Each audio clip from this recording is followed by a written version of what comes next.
Health care industry ये एक बहुत बड़ी इंडस्ट्री है। इसके विद इन इतने सारे छोटे इंडस्ट्रीज आते हैं एंड हर एक इंडस्ट्री में करंटली बहुत बड़े ग्रोथ लीवर्स दिख रहे हैं। तो अगर हम बात करें health care as a whole industry, तो यहाँ पर फार्मा कंपनीज आती है, यहाँ पर हॉस्पिटल्स आते हैं, डायग्नोस्टिक कंपनीज आती है, हेल्थ इंश्योरेंस, मेडिकल इंश्योरेंस, ये सारी कंपनीज भी आती है। लेकिन एक और इसमें सब सेगमेंट है जो है मेडिकल डिवाइसेस का। तो इस वीडियो में हम एक ऐसी कंपनी की बात करने वाले हैं जो इस मेडिकल डिवाइसेस में एक स्मॉल कैप प्लेयर है, but it is growing really fast. Welcome to Yagya investment academy. बहुत स्वागत है आपका इस वीडियो में, जहां पर हम बात करने वाले हैं पॉली मेडिक्योर के बारे में। तो अगर हम हेल्थ केयर इंडस्ट्री देखें तो विद इन मेडिकल डिवाइसेस यहाँ पर और भी कैटेगराइजेशन है कि यहाँ पर इक्विपमेंट्स एंड इलेक्ट्रॉनिक्स की कंपनीज आती है, डिस्पोजेबल एंड कंज्यूमेबल्स की कंपनीज आती है, IVD reagents and IVD equipments की कंपनीज आती है जो बेसिकली रीएजेंट्स बनाते हैं डायग्नोस्टिक कंपनीज के लिए, इम्प्लांट्स बनाते हैं बहुत सारे कंपनीज एंड सर्जिकल इंस्ट्रूमेंट्स भी आती है। तो यहाँ पर मेनली इस कंपनी की जो हम बात करने वाले हैं पॉली मेडिक्योर की, वो डिस्पोजेबल एंड कंज्यूमेबल्स यहाँ पर ज़्यादा अपना मोट रखती है। यहाँ पर काफ़ी बड़ी प्लेयर है ये। एंड अब डिटेल में हम बात करते हैं इस कंपनी के बारे में। तो अगर मैं बिजनेस समराइज करने जाऊँ मेडिकल डिवाइसेस का, तो पॉली मेडिक्योर इंडिया में टॉप 5 कंपनीज में मानी जाती है। तो ये कंपनी का जो प्रोडक्ट पोर्टफोलियो है वो बहुत कॉम्प्रिहेंसिव है, जिसमें इन्फ्यूजन थेरेपी जो इनका एक मेन प्रोडक्ट है। तो यहाँ पर बेसिकली वो डिवाइसेस बनते हैं जैसे सिरिंजेस के साथ साथ अगर ग्लूकोज की सलाइन चढ़ाना हो किसी पेशेंट को, तो उसके जो बॉटल्स आते हैं, उसके जो सारे फ्लो जहाँ से सारी ब्लड फ्लोज होते हैं, वो सारे इक्विपमेंट्स आते हैं। तो ये मेनली बेसिकली कंपनी का, अगर मैं एकदम समराइज करने जाऊँ कि ऑन अ ग्राउंड लेवल ये कंपनी क्या बनाती है, तो ये सारे इक्विपमेंट्स बनाना ये इनका मेन बिजनेस है, इन्फ्यूजन थेरेपी जिसे कहते हैं। इसके अलावा oncology, anaesthesia, respiratory care, urology, surgery, ये सारे ही सेगमेंट्स में कंपनी कोई ना कोई मेडिकल इक्विपमेंट्स, मेडिकल डिवाइसेस बनाती है। इनकी जो प्रोडक्ट रेंज है वो काफ़ी डाइवर्स है। 123 कैटेगरीज में कंपनी के प्रोडक्ट्स है। एंड अगर हम SKUs की बात करें तो 6500 से भी ज़्यादा इनके SKUs है। कार्डियोलॉजी एंड क्रिटिकल केयर जैसे सेगमेंट्स में भी कंपनी ने रिसेंटली ही एक्सपांशन किया है। डिस्ट्रीब्यूशन नेटवर्क काफ़ी स्ट्रॉन्ग है कंपनी का। अगर हम इंडिया में देखें तो 500 से भी ज़्यादा डिस्ट्रीब्यूटर्स हैं इनके, जो 9000 हॉस्पिटल्स को सर्व करते हैं। As per the latest con call of the management, company ने यह भी कहा था कि उनके कवरेज में लगभग 1/3 हॉस्पिटल्स इंडिया के हैं। ऐसा नहीं कि 1/3 हॉस्पिटल्स उनके कस्टमर्स हैं, बट उनके कवरेज में ये इंडिया के 1/3 हॉस्पिटल्स आते हैं, जहाँ पर उन्होंने कोई ना कोई प्रोडक्ट ऑफरिंग वहाँ पर पास्ट में या फिर करंटली दी है। ग्लोबली इनके 260 डिस्ट्रीब्यूटर्स हैं एंड कंपनी का 70% रेवेन्यू इनफैक्ट एक्सपोर्ट रेवेन्यू है। तो एक्सपोर्ट ओरिएंटेड ग्रोथ इनकी काफ़ी ज़्यादा दिखाई दे रही है। इनके काफ़ी सारे पेटेंट्स है, 334 ग्रांटेड पेटेंट्स है इनके पास एंड 3 है जो पेंडिंग है एज ऑफ जनवरी। एंड इनका फोकस जो है वो cost efficient and sustainable manufacturing की ओर ज़्यादा दिखाई देता है। तो सबसे पहले हम शुरू करते हैं कंपनी का analysis through understanding this industry. Medical devices का मार्केट है, ये थोड़ा सा नीश मार्केट है, राइट। अगर हम health care as a whole theme की बात करें तो मेजॉरिटी इन्वेस्टर्स माइट लुक कि जहाँ पर शायद ज़्यादा ग्रोथ फार्मा में दिखे, जो मेडिसिन है वो मार्केट काफ़ी बड़ा है, हॉस्पिटल्स भी एक काफ़ी ऐसा मार्केट है जो बहुत उभरता हुआ दिख रहा है पिछले 4-5 सालों में। तो मेडिकल डिवाइसेस की बात क्यों करें, और क्या ये मार्केट सच में इतना ग्रो हो सकता है कि यहाँ पर कुछ प्लेयर्स बहुत बड़ा स्केल अचीव कर सके। तो अगर हम मेडिकल डिवाइसेस को भी कैटेगराइज करने जाए तो जैसे कि हमने वीडियो के शुरुआत में भी इसकी बात की थी, कंज्यूमेबल्स एंड डिस्पोजेबल्स का अगर हम कवरेज देखें तो यहाँ पर डिस्पोजेबल प्लास्टिक सिरिंजेस आती है, ब्लड बैग्स आते हैं, IV fluid sets, wound management, medical apparels. तो ये भी एक बहुत बड़ा मार्केट है, क्योंकि हम हॉस्पिटल को एक बहुत बड़ी इंडस्ट्री मानते हैं। हर हॉस्पिटल्स में ये चीज़ों की ज़रूरत डेली बेसिस पर पड़ती है एंड बहुत पर्टिनेंटली पड़ती है।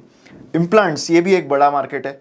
मेडिकल डिवाइसेस में यहाँ पर ज़्यादा इलेक्ट्रॉनिक बेस्ड डिवाइसेस आते हैं, जहाँ पर MRI मशीन, CT स्कैनर्स और ये सारी चीज़ें आती है। एंड ऑफ कोर्स डायग्नोस्टिक्स भी एक काफ़ी बड़ा मार्केट है। तो कंपनी का मेन फोकस है कंज्यूमेबल्स एंड डिस्पोजेबल्स पे, जो among medical devices fastest growing market है। तो कंपनी ऑपरेट करती है डिस्पोजेबल एंड कंज्यूमेबल्स में। इनका प्रेजेंस काफ़ी स्ट्रॉन्ग है इन रेगुलेटेड एक्सपोर्ट मार्केट। अब बिकॉज ये चीज़ हेल्थ से एसोसिएटेड है, तो यहाँ पर रेगुलेशंस, अप्रूवल्स काफ़ी ज़्यादा लगते हैं। एंड बिकॉज 70% कंपनी का रेवेन्यू एक्सपोर्ट से आता है, तो ऑब्वियसली इनके पास वो रेगुलेटेड मार्केट में काफ़ी अच्छा प्रेजेंस है। ये कंपनी सक्सेसफुली compete करती है इन हाईली रेगुलेटेड ग्लोबल मार्केट्स, जहाँ पर बहुत स्ट्रिक्ट क्वालिटी एंड कंप्लायंस के स्टैंडर्ड्स को रखना बहुत ज़रूरी है। Despite competition from larger MNCs, India के बाहर बहुत सारे बाकी कंपनीज है, यूएस बेस्ड कंपनीज है जो यहाँ पर काफी बड़े प्लेयर्स है, but in spite of their presence company has been able to grow very well. ये हम आगे जब फाइनेंशियल्स की बात करेंगे तब ये ग्रोथ नंबर्स पर भी हम ज्यादा ध्यान देंगे।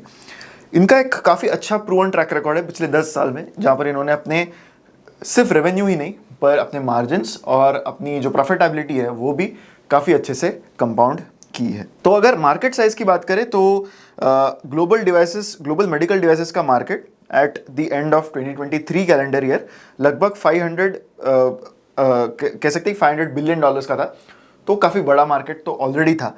ग्लोबली ये मार्केट अराउंड 6 to 7% CAGR से ग्रो होने वाला है टिल 2028। अब ये जो मार्केट है ये एक ब्लैंकेट फिगर है, यहाँ पर we are not talking about India का मेडिकल मार्केट या फिर किसी स्पेसिफिक कंट्री का। तो ओवरऑल जो मेडिकल मार्केट है वो मेडिकल डिवाइसेस का मार्केट है वो यहाँ पर ग्रो होने वाला है। पर कंपनी यहाँ पर एक छोटा सा स्ट्रैटा है within this global market.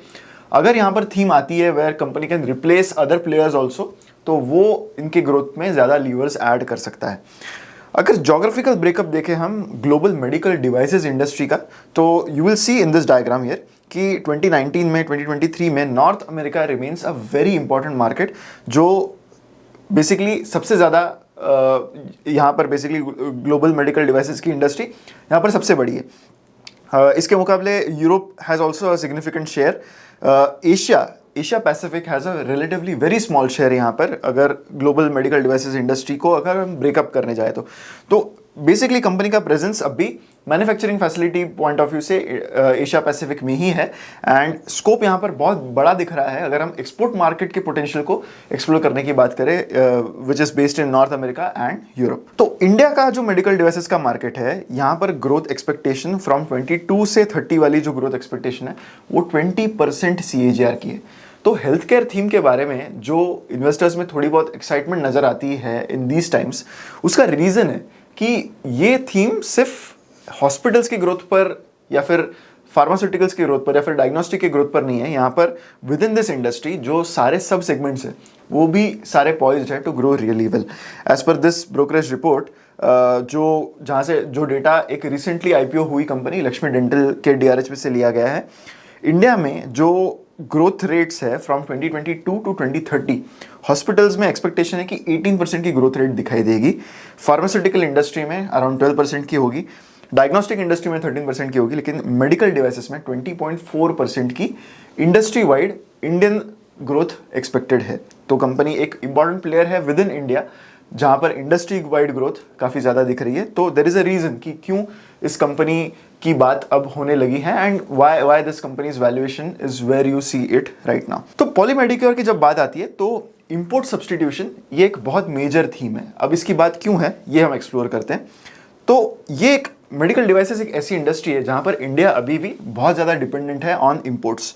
India imports 40% of the consumables and disposables, जिससे एक बहुत स्ट्रॉन्ग केस बनती है कि लोकल मैन्युफैक्चरिंग को ज़्यादा प्रमोट किया जाए, जो कंपनीज इंडिया में मैन्युफैक्चरिंग कर रही है उनको ज़्यादा प्रमोट किया जाए। तो डिमांड तो खैर बढ़ी रही है, हमने ऑलरेडी ग्रोथ मैट्रिक्स देखे हैं। डिमांड तो डिस्पोजेबल मेडिकल डिवाइसेस के लिए बढ़ रही है। इंपोर्ट्स जो है इस कैटेगरी में वो 8% से ईयर ऑन ईयर इंक्रीज हुए थे in FY24, again which is highlighting an opportunity for India's domestic players. अब पॉलीमेडिक्योर इस low entry barrier medical disposable market में एक काफ़ी प्रोमिनेंट प्लेयर है। लो एंट्री बैरियर होने की वजह से यहाँ पर थ्रेट ऑफ कंपटीशन तो है ही एंड अनऑर्गेनाइज प्लेयर्स जो है वो यहाँ पर ऑलरेडी काफ़ी वेल प्रेजेंट है। पर अब तक जो दिखा है Polymedicure has done well to capitalise on the import substitution trend. तो एटलीस्ट विद इन इंडिया की कंपटीशन को हम फिलहाल अगर दूर रखें तो एटलीस्ट इंपोर्ट के सब्सटीट्यूशन में अगर कंपनी एक मेजर प्लेयर बन सके तो वो in itself is a very big theme. अब धीरे धीरे company high entry barrier themes में भी एक्सपांड करने लगी है। रिसेंटली उन्होंने रेनल केयर, जो मेनली किडनी रिलेटेड चीज़ों के लिए जो डिवाइसेस होते हैं उनसे रिलेटेड होता है, तो वहाँ पर वो they are expanding their presence. Diagnostic के डिस्पोजेबल्स जो है वो भी एक मेजर इंडस्ट्री है, वहाँ पर भी वो अपनी प्रेजेंस जो है वो बढ़ा रहे हैं। करंटली अराउंड 7 to 9% तक का रेवेन्यू कंपनी को dialysis machines and renal care से मिलता है एंड कंपनी होप करेगी कि आगे वो बढ़े, क्योंकि रिसेंट टाइम्स में ये ग्रोथ इस सेगमेंट में कंपनी की 50% से भी ज़्यादा रही है। बट बिकॉज वो एक छोटा पार्ट है कंपनी के ओवरऑल रेवेन्यूज़ का, तो उसका इफेक्ट जो है अब तक कंपनी के ओवरऑल नंबर्स पर अब तक दिखा नहीं है। कंपनी की मैन्युफैक्चरिंग स्ट्रेंथ की बात करें तो 12 फैसिलिटीज़ है उनके ऑल ओवर द वर्ल्ड, जिसमें से 9 इंडिया में बेस्ड फैसिलिटीज़ है इनके। एंड वो as of now they are scaling their production ताकि वो डोमेस्टिक एंड एक्सपोर्ट डिमांड दोनों को मीट कर सके। कंपनी का फोकस एक्सपोर्ट मार्केट पर हमेशा से था एंड आगे भी रहेगा। ऑल्दो इंपोर्ट सब्स्टिट्यूशन एक इंपॉर्टेंट थीम है, company is still targeting international markets for their growth. Financial profile की बात करते हैं, मार्च 19 से मार्च 24 एंड टीटीएम नंबर्स आपके सामने यहाँ पर है। यू विल सी कि they have consistently grown their revenues. Growth rates की बात हम आगे वीडियो में करने वाले, बट मार्जिन प्रोफाइल भी अगर आप देखोगे तो they have maintained a very stable margin profile जो 20% से ऊपर हमेशा से रहा है। टीटीएम फिगर्स के मुताबिक अराउंड 26.8% का operating profit margin company currently कमा पा रही है। अगर लॉन्गर टर्म ट्रेंड्स देखें तो सेल्स का over 10 years they have grown their sales by 15% CAGR, जबकि operating profit margin has been at around 24%। recent growth numbers have been even better. So अगर आप 3 years या फिर recent growth numbers अगर आप देखोगे, you will see a growth in the revenue of more than 20% with margin expansion. So that is the reason why their bottom line has also grown really well. वही number है about their median price to earnings ratio. You will see कि median price to earnings ratio 10 years में around 44 का था। एक manufacturing company है ये, तो जनरली हमें एक आइडिया लगनी चाहिए कि किस तरह के price to earnings multiple reasonable रहेंगे for any company to invest in. You will see कि करंट जो इनका प्राइस टू अर्निंग्स मल्टीपल है वो अराउंड 71-72 का है। एंड उसका रीज़न है कि रिसेंटली कंपनी का जो ग्रोथ रेट आया है उसके बाद कंपाउंडिंग बहुत बड़ा हुआ है कंपनी में, एंड इस वजह से यू विल सी कि recent price to earning multiples are very high. इतने high price to earnings multiple है, क्या रीजंस हो सकते हैं इसके, कंपनी क्या कह रही है अबाउट द फ्यूचर ग्रोथ? क्योंकि हमने अब तक ये जाना कि कंपनी ने अब तक यहाँ आज जहाँ पर कंपनी है वहाँ तक वो कैसे ग्रो हुई है, पर यहाँ से ग्रो हो सकती है या नहीं हो सकती है, ये एक इंपॉर्टेंट क्वेश्चन आंसर करना है अगर इन्वेस्टर्स को इसे as an investment point of view से देखना है। तो कंपनी की मैनेजमेंट का गाइडेंस है टॉप लाइन ग्रोथ का of more than 20% for the next 3 to 5 years। Capital expenditure की बात करें तो प्री कोविड कंपनी हर साल अराउंड 100 to 120 करोड़ का केपेक्स स्पेंडिंग करती थी, जो करंटली अब कंपनी 200 से 250 करोड़ का हर साल कर रही है। तो क्लियरली केपेक्स में इंक्रीज यहाँ पर दिखाई दे रहा है। मार्जिन की जहाँ तक बात आती है, EBITDA मार्जिन में company is expecting an improvement of 50 to 100 basis points annually over the next 4 to 5 years। हर साल 0.5 से 1% का इंक्रीज वो एक्सपेक्ट कर रहे हैं, ऐसा मैनेजमेंट ने कहा है over the next 4 to 5 years। Man power एक और इम्पॉर्टेंट चीज़ है जो ऐसी कंपनीज में ट्रैक करनी चाहिए, जैसे फार्मास्यूटिकल कंपनीज के मेडिकल रिप्रेजेंटेटिव्स होते हैं जो अपने प्रोडक्ट को पुश करने की कोशिश करते हैं with a number of doctors. वैसे ही कंपनी का जो सेल्स एंड मार्केटिंग स्टाफ है, ये एक इंपॉर्टेंट मेट्रिक है टू एनालाइज, जिससे हमें पता चल सकता है कि कंपनी अपनी रीच कितनी एक्सपांड करने की कोशिश कर रही है। Sales and marketing team company की करंटली अराउंड 475 पीपल की है, and the company is aiming to add 100 employees annually over the next 3 to 4 years। तो क्लियरली कंपनी का जो रेंज उनकी बढ़ानी है of their clients, of their customers, वो काफ़ी ज़्यादा है। They be looking to add up more and more distributors and more hospitals as part of their customers. Revenue mix 70%, जैसा कि मैंने कहा कंपनी 70% रेवेन्यू जो है अपना एक्सपोर्ट से अर्न करती है। विद इन दैट अगर हम देखें तो यूरोप कंपनी के लिए सबसे इंपॉर्टेंट मार्केट है। अगर 9 months FY25 देखें तो 32% रेवेन्यू कंपनी का ये 9 महीनों में जो है वो यूरोप से आया है। इंडिया से 30% रेवेन्यू आया है, and rest of the world जहाँ पर US and even gulf countries भी आएंगी, तो they make up around 38% of the revenue of the company. Segment की बात करें तो infusion therapy, right, infusion therapy जो मेनली नॉर्मल किसी भी केयर के लिए इंपॉर्टेंट है इन हॉस्पिटल्स, तो that makes up around 68% of the company's revenue. 9% revenue company को रेनल थेरेपी से आ रहा है, विच इज़ किडनी बेस्ड जो डायग्नोसिस है उसके लिए उसकी ज़रूरत पड़ती है। तो डायलिसिस मशीन्स वगैरह भी कंपनी यहाँ पर जो high margin and high entry barrier वाला सेगमेंट है वहाँ पर अब they are trying to become more aggressive, and बाकी कुछ अदर थेरेपीज है जहाँ से company earns around 23% of their revenue. तो ग्रोथ ड्राइवर्स की अब बात करते हैं। अब we are proceeding towards summarisation की जो रिस्क है और ग्रोथ के जो पोटेंशियल्स है उसकी बात हमें यहाँ पर करनी होगी। तो रेनल सेगमेंट में जो एक्सपांशन है वो एक मेजर ग्रोथ ड्राइवर रहेगा कंपनी के लिए over the next few years. इनके प्लान्स है to grow their dialysis business, जहाँ पे डायलाइजर्स एंड डायलिसिस मशीन्स ये कंपनी मेनली टारगेट कर रहे हैं, not just in India but also in the export market, जहाँ पर डिमांड है for cost effective renal care solutions. तो ये जो डिमांड है वो काफ़ी बढ़ रही है, एंड कंपनी कोशिश करेगी कि वो इसको टैप कर सके। केपेक्स प्लान्स की बात करें तो कंपनी 3 नए फैसिलिटीज़ में करंटली इन्वेस्ट कर रही है, which is in Haryana, Rajasthan and Uttarakhand, जहाँ पर फोकस होगा on renal dialysis, cardiology and critical care. तो ये प्लांट्स एक्सपेक्टेड है they will be operational by FY26, जिससे इनकी प्रोडक्शन कैपेसिटीज़ और एनहांस हो सके। सिर्फ इन्फ्यूजन थेरेपी पर नहीं, they are trying to diversify across other therapies as well. तो इन्फ्यूजन थेरेपी करंटली 70% है, तो ये चाहेंगे कि ये जो डिपेंडेंस है इन्फ्यूजन थेरेपी पर वो कम कर सके। ग्लोबल डिमांड पर ज़्यादा फोकस है कंपनी का, ऑलरेडी एक्सपोर्ट से काफ़ी अच्छा रेवेन्यू कंपनी कमा पा रही है, तो वो कोशिश करेंगे कि वो और भी एक्सपोर्ट मार्केट्स को टैप कर सके। PLI स्कीम के बेनिफिट्स भी कंपनी को मिल सकते हैं, क्योंकि गवर्नमेंट का इनिशिएटिव है to boost local manufacturing. Medical devices से रिलेटेड भी PLI स्कीम आ चुकी है, ऑल्दो उसके it was not a very big PLI scheme, but Polymedicure जैसी कंपनी उसका भी फायदा यहाँ पर ले सकती है to benefit from the incentives given by the government. International peers से भी डिस्कस कर लेते हैं, क्योंकि इंडिया में चाहे ये कंपनी टॉप 5 हो, लिस्टेड प्लेयर्स में पॉलीमेडिकर जैसे कंपनीज बहुत कम है जो सिमिलर स्केल पर है। तो ग्लोबली कौन सी ऐसी कंपनीज है, उनके क्या वैल्यूएशन है, उनके क्या ग्रोथ है, ये भी समझना बहुत इंपॉर्टेंट है, राइट। तो पॉलीमेडिक्योर जैसी कुछ कंपनीज की अगर हम बात करें तो बेक्टन डिकिंसन करके एक US बेस्ड कंपनी है, which is quite big in scale compare to Polymedicure. लेकिन इस कंपनी का पिछले 5 सालों में जो ग्रोथ रेट रहा है वो सिर्फ 3% का ऑन एन एनुअल बेसिस रहा है। हालांकि EBITDA मार्जिन्स इनके काफ़ी कंपेरेबल है to Polymedicure, but ROE numbers are not that good. इसका एक मेजर रीज़न ये है कि कंपनी ने हाल ही में बहुत सारे एक्विजिशंस किए हैं एंड ये अब तक उनके लिए उतने अच्छे फ्रुक्टिफाई नहीं हुए हैं, which is having a big bearing on that, on their ROC and ROE numbers. लेकिन if you see the valuations of these companies, you will see कि they are trading at valuation multiples of around 18 to 20 times of their earnings, mainly because यहाँ पर growth ज़्यादा अच्छी नहीं है, return on capital उतना अच्छा नहीं है। पर हम ऐसी कंपनीज के लिए, पॉलीमेडिकल जैसी कंपनीज के लिए कितना प्रीमियम पे करने के लिए रेडी हो सकते हैं, that's a question that we need to ask ourselves as investors, right. तो इसी के लाइंस पर रिस्क्स की भी बात कर लेते हैं। अब तक हमने जो भी ग्रोथ पॉइंट ऑफ व्यूज देखे हैं, they are mainly looking very positive, but risks पता होना ये भी बहुत इंपॉर्टेंट चीज़ है। तो मेनली इस सेगमेंट में रिस्क ये होता है कि अगर कोई पोटेंशियल डिलेज आते हैं न्यू फैसिलिटीज़ के कमिश्निंग में, तो ये एक बड़ा बेयरिंग कंपनी के स्टॉक प्राइस पर ले सकता है। सो कंपनी का जो रेवेन्यू ग्रोथ गाइडेंस है ऑफ मोर देन 20%, वो बहुत हेवीली इस चीज़ पर रिलाई करता है कि जो भी फैसिलिटीज़ कंपनी कमीशन कर रहा है फॉर देयर मैन्युफैक्चरिंग, वो टाइमली एस्टैब्लिश होंगी। कोई डिले अगर यहाँ पर आता है तो कंपनी के स्टॉक प्राइस पर ये बड़ा बेयरिंग ले सकता है।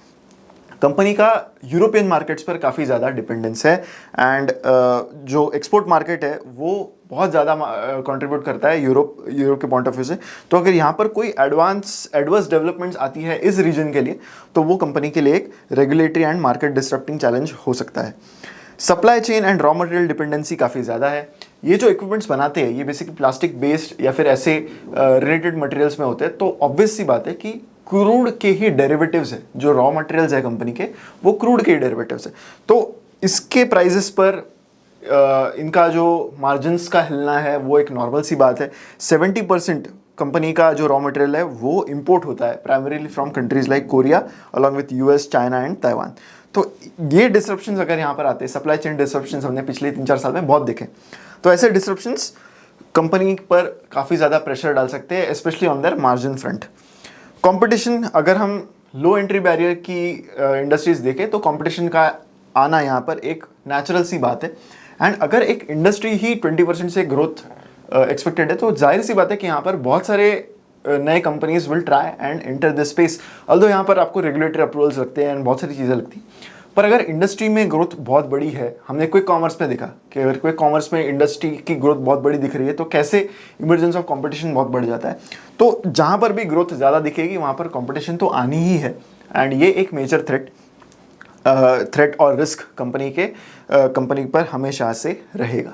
Keeping all these things in mind, currently valuations company के around 70 to 72 times of their earnings है।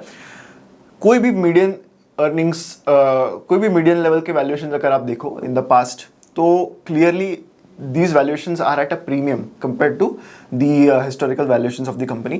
Overall कंपनी का जो मोट रहा है, उनके प्रोडक्ट का कोई मेजर मोट नहीं है। उनका जो प्रोडक्ट है मोर और लेस यू विल फाइंड कि वो एक कमोडिटी बेस्ड प्रोडक्ट ही है। ऐसा कुछ पॉलीमेडिक्योर के प्रोडक्ट में कुछ खास नहीं है that can help them distinguish. Product differentiation जो है वो पॉलीमेडिकल ला सके, ऐसी ऐसी कोई बात नहीं है।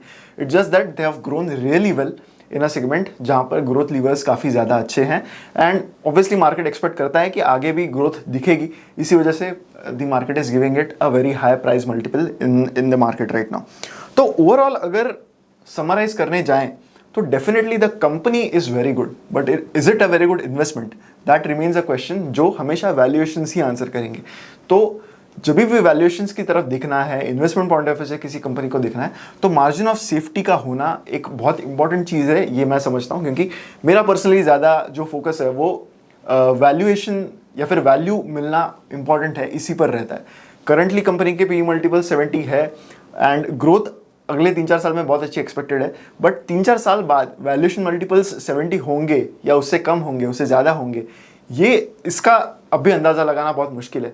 जनरली अगर हमें मार्जिन ऑफ सेफ्टी देखनी है तो you need to look at levels जहाँ पर कंपनी हमेशा आपको एक एटलीस्ट एक डिफेंस दे कि अगर कंपनी के फेवर में कोई चीज़ें ना आए तो you won't suffer as an investor that much. तो that is basically the whole idea behind margin of safety, right. तो ऐसी कंपनीज डेफिनेटली आपके रडार पर होनी चाहिए कि अगर ऐसी कंपनीज में आपको वैल्यूएशंस कहीं फ्यूचर में फेवरेबल लगे तो obviously they make a lot of sense, but ऐसे वैल्यूएशंस पर ऑब्वियसली जो मार्जिन ऑफ सेफ्टी है वो थोड़ी बहुत एब्सेंट नज़र आती है। मैं आशा करता हूँ कि इस वीडियो से आपको इस बहुत नीश हेल्थ केयर कंपनी के बारे में बहुत इंपॉर्टेंट इन्फॉर्मेशन आपको मिली हो, ये मैं आशा कर रहा हूँ। अगर वीडियो आपको अच्छा लगा है तो लाइक ज़रूर कीजिएगा वीडियो को, एंड शेयर भी करें विद मैक्सिमम पीपल। ऐसी वीडियोज़ के लिए हमारे चैनल पर बने रहें। मिलते हैं अगले वीडियो में। Thank you so much.